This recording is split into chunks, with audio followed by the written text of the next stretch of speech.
امنیتي ځواکونه وايي شمالي وزیرستان کې د افغان پولو ترڅنګ د داعش درې مهم ترهګر وژلي.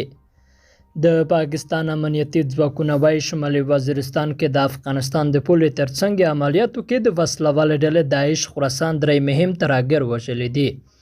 د جمعې په شپه وخت د ترهګرۍ د مخنیوي محکمې پولیسو CTD په خپل بیان کې ویلي د عملیات د شمالي وزیرستان په غلام خان کې د افغان پولو ترڅنګ د پوځ په ملګرتیا کړې چې پکې درې ترهګر وژل شوي او درې نور بیرته افغانستان ته په تېښته بریالي شوي دي.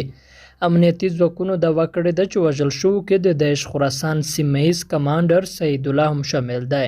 د دوو نورو وژل شوو ترهګرو نومونه طلحه او مستقیم خان ښودل شوي دي. په بیان کې راغلی چې وژل شوي ترهګر د بریدونو لپاره پاکستان ته راوختل، خو امنیتي ځواکونو وړاندې نه په ترلاسه کړې اطلاع هغوی ته د غلام خان په بحاته غرهیزه سیمه دروني کې پوزیشن نیولی وه او کله چې دغه ترهګر امنیتي ځواکونو ولیدل نو ډزې پرې پیل کړې.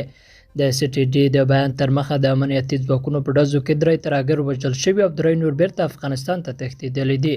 بیان کې دعوا شوې ده چې د وژل شوو ترهګرو د ولکې نه لاسي بمونه، چاودېدونکي مواد او وسلې هم ترلاسه شوي دي. وسلواله ډله داعش لا د پاکستان د امنیتي ځواکونو د دعوې ته خپل څه غبرګون نه دی ښودلی. په دې وروستیو کې د خیبر پښتونخوا صوبې په بېلابېلو سیمو کې په امنیتي ځواکونو بریدونو کې چټکتیا لیدل شوې چې د بریدونو کې د زیاترو ذمهواري ترهګر ډلې داعش خراسان په غاړه اخیستې ده. د امنیتي ځواکونو ترڅنګ داعش د هیواد بېلابېلو برخو کې د بمي چاودنو او ځانمرګي بریدونو مسؤلیت هم قبول کړی دی. امنیتي ځواکونو هم په نږدې وختونو کې د عملیاتو په مهال د داعش د ګڼ شمېر وسلوالو د وژلو دفاع کړې ده. د خیبر پښتونخوا د پولیسو مشر معظم جا انصاري په دې وروستیو کې په خپله یو مرکه کې ویلي و چې د داعش وسلواله ډله په هیواد کې امن ته تر ټولو ستره ګواښ دی. درنو دوستانو له ملتیا مو مننه.